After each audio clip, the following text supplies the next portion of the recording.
Aqui é o professor Kaiser que está falando com vocês e queria mandar um abraço para todo mundo. Espero que todos estejam bem, tá? E também estejam acompanhando as nossas atividades, beleza? A gente colocou um exercício de eletrostática, né, alguns vídeos lá de revisão de eletização por atrito, por contato, por indução e Leite Coulomb. E agora a gente vai caminhar um pouquinho, né? A gente falou um pouquinho de campo elétrico, né? E eu queria fazer essa revisão para a gente poder caminhar um pouquinho mais no nosso conteúdo, beleza? Então, lembrando que existe na física, né, dois tipos de força, né? A gente chama de força de contato e as forças de ação à distância, né? Então, por exemplo, a gente tem a força peso, né? A força peso é uma força de ação à distância. Você não tem necessidade de estar em contato direto com a Terra para ela puxar você com a força peso, tá? E ela pode ser calculada pela segunda lei de Newton, né? Lembrando que o peso é calculado como sendo a massa vezes a gravidade. A gravidade ela é uma propriedade do planeta. Você pode isolar ela na equação, por exemplo, né? Vai ficar que a gravidade é igual ao peso dividido pela massa. Aqui nós temos uma análise muito interessante, porque se você pegar um certo corpo, né, na proximidade da Terra e você tiver uma certa massa, m, ele vai ter um peso p. E a razão entre eles é a gravidade. Mas se você dobrar o valor dessa massa, multiplicar essa massa por 2, o peso também é multiplicado por 2. Mas a razão entre eles continua dando quem? A gravidade. Tá? Então a gente fala que a gravidade é o campo gravitacional, está relacionado com esse campo, essa deformação criada, né, ao redor da Terra exatamente pela Terra, para poder gerar, né, essa distorção aqui no espaço ao redor dele, gerando uma força de ação à distância. Ok? Existem outras forças de ação à distância, como por exemplo a força magnética, né, dos ímãs. Quem já brincou com ímã, né, você sabe que não precisa de contato para você poder empurrar ou puxar o ímã. E também a questão elétrica, né? Quando nós falamos na sala de aula do experimento, né, do pêndulo eletrostático, você podia atritar dois corpos, né, e ao atritar, você poderia atrair, né, uma bolinha de isopor bem pequenininha, sem necessidade de contato. Então aqui também tem essa mesma ideia. Eu tenho aqui uma carga, a gente chama de carga fonte, que vai gerar um certo campo elétrico ao redor, e a gente pode colocar ao seu redor cargas que nós chamamos de cargas de prova, que podem ser positivas ou podem ser negativas. Observa que não há necessidade de contato entre essas duas cargas para que apareça uma força elétrica. Tá? Até na própria equação de Coulomb, né, quando a gente vai trabalhar com ela, nós temos aqui ó, que a força ela é igual a uma constante, a carga de um corpo, a carga do segundo corpo, dividido pela distância entre eles ao quadrado. Então, observa que não tem necessidade de contato, tá? Então, a gente tem aqui uma ação à distância. Mas essa força só vai aparecer se a carga estiver dentro da região de influência dessa carga geradora, que nós chamamos de campo elétrico, tá? Então a gente tem as forças, né, que podem ser de atração ou repulsão. Nesse caso, cargas de sinais opostos, eles se atraem, tá? Então aqui a gente tem essa equação, olha só. O campo elétrico, né, ele pode ser medido com a mesma ideia do campo gravitacional da Terra. Lembrando aqui, vamos colocar aqui no cantinho, ó, a força elétrica, ela é igual a uma constante, a carga da fonte geradora, a carga de prova, dividido pela distância ao quadrado. Repara que se você aumenta essa carga, né, de prova, o valor da força elétrica também aumenta. De forma que a razão entre a força e a carga de prova, ela vai dar sempre um valor constante. Porque se você dobrar, por exemplo, né, a carga, a força também dobra. Se você triplicar essa carga, a força também triplica.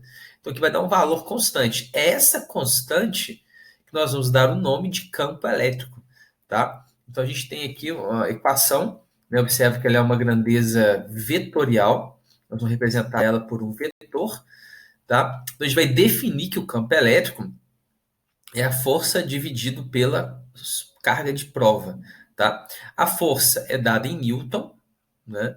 E a carga é dada em Coulomb, né? Então, vamos imaginar um exemplo, né? Eu tenho aqui nessa região um campo elétrico de 10 newtons por Coulomb. O que significa isso, né? Cada carga de 1 Coulomb que eu colocar aqui, ele fica sujeito a uma força de 10 newtons. Se você dobrar essa carga, vou colocar 2 coulombs, né? Então aqui vai ficar uma força de 20 newtons. É uma proporção, é uma constante de proporcionalidade. Então, se você colocar meio coulomb, vai ficar uma força de 5 newtons. Tá? Sempre que a razão entre essas duas grandezas tem que dar o 10, que é a minha constante de proporcionalidade, que a gente vai chamar de campo elétrico.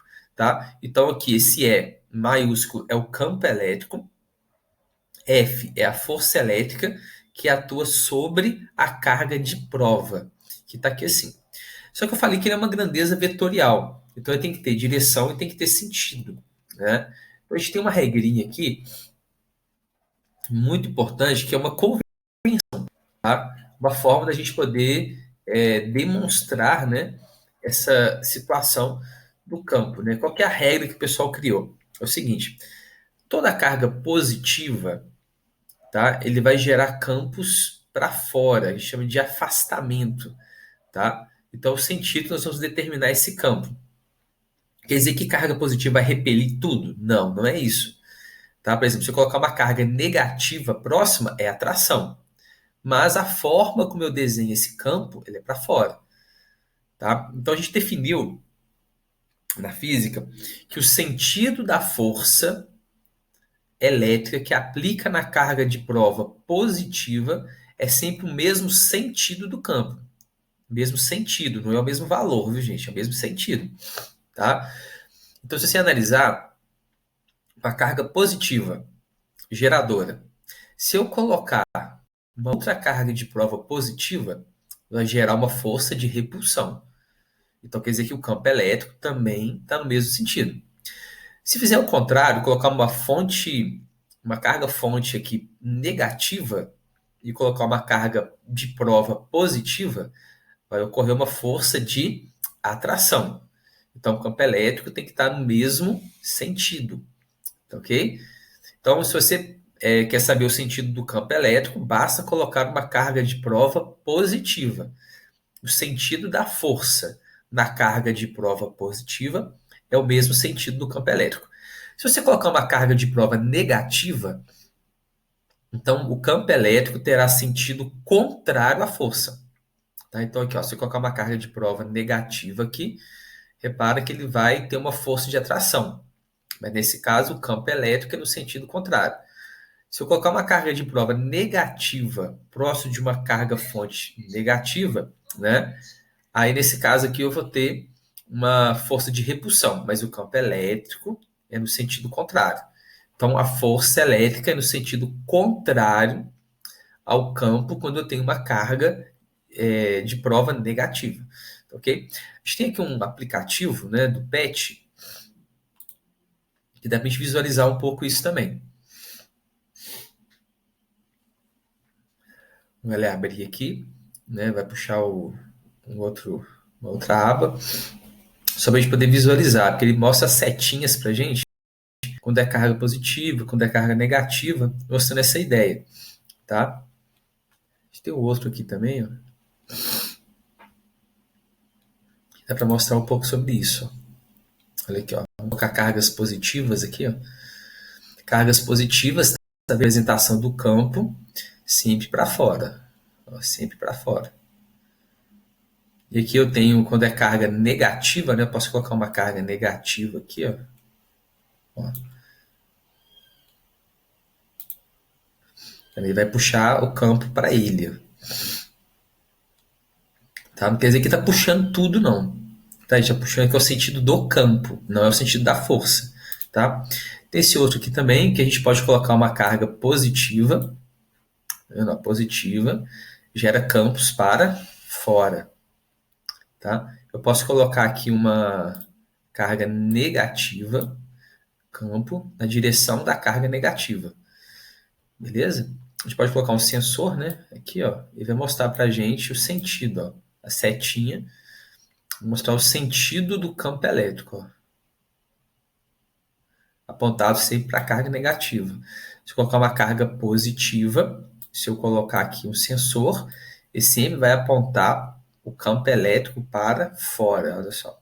Chama de campo de afastamento. Beleza? Então, uma representação, tá? Vou voltar aqui. Beleza?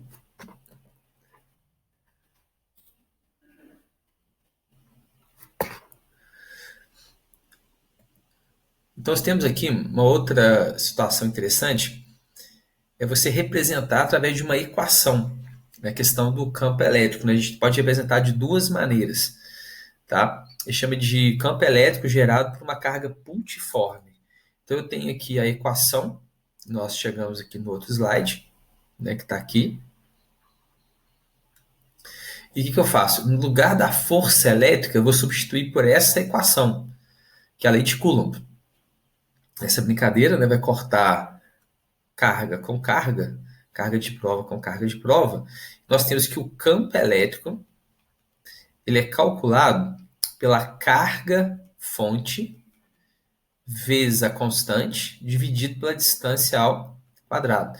Repare que o campo elétrico gerado pela carga fonte não depende da carga de prova. Tá? Ela depende apenas da própria carga fonte.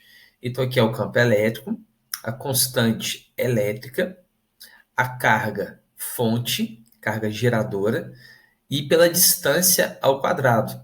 Tá? Então, depende da distância que eu estou da minha carga fonte.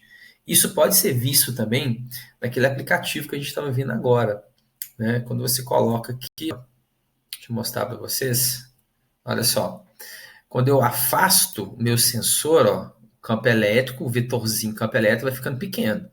Quando eu vou aproximando, distância menor, ele vai ficando cada vez maior, olha só. Então, a gente consegue perceber isso também, tá? Então, o campo elétrico depende da carga fonte e depende da distância, ok? Então, a gente tem essa aplicação, né, que é a nossa equação aqui, beleza? Um fator importante, né, que a gente pode criar um gráfico, né? Toda vez que eu tenho um gráfico de duas grandezas inversamente proporcionais, a gente tem uma hipérbole, né? Então, essa hipérbole mostra exatamente isso para a gente, tá? Então, aqui representa a intensidade do campo, aqui assim, em função da distância. Repare que se a distância que eu tenho a distância D, eu tenho aqui um campo elétrico aqui produzido. Se você dobra a distância, o campo elétrico vai ficar 4 vezes menor. Então, o campo elétrico aqui, né, ele fica dividido por 4. Se você diminui a distância, ele aumenta 4 vezes. São grandezas inversamente proporcionais. Ok? Tranquilo? Vamos aqui a dois exemplos, né? Que a gente tem algumas observações, vocês podem dar uma olhada depois, né? Que o campo elétrico depende da carga de prova, não depende da carga de prova. Aqui é uma outra unidade de campo elétrico, nós vamos ver mais para frente, né? Quando relacionar com o potencial elétrico, e a gente vai falar um pouco mais sobre isso no nosso curso aí, quando a gente trabalhar com potencial elétrico, linhas equipotenciais e tudo mais. E aqui a gente tem uma situação interessante que é o vetor resultante. Se o campo elétrico ele é uma grandeza vetorial, eu posso encontrar ele fazendo uma soma de vetores, tá? Então a gente vai trabalhar com somas vetoriais. Vou pegar o vetor E3 mais o vetor E1, fazer a regra do paralelograma, depois somar com o vetor 2, nós vamos achar o vetor resultante, ok?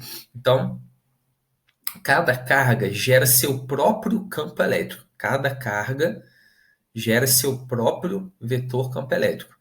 E o vetor resultante, que é uma soma vetorial de todos eles, é que vai gerar o meu vetor campo elétrico resultante nesse ponto que eu estou analisando. Isso vai aparecer aí no nosso exemplo que eu vou fazer com vocês no próximo vídeo, ok? Então, pessoal, essa é a revisão de campo elétrico, né? Depois vamos entrar em alguns outros assuntos específicos de campo. Próximo vídeo vou fazer os exemplos e aguardo vocês lá. Um abraço a todos.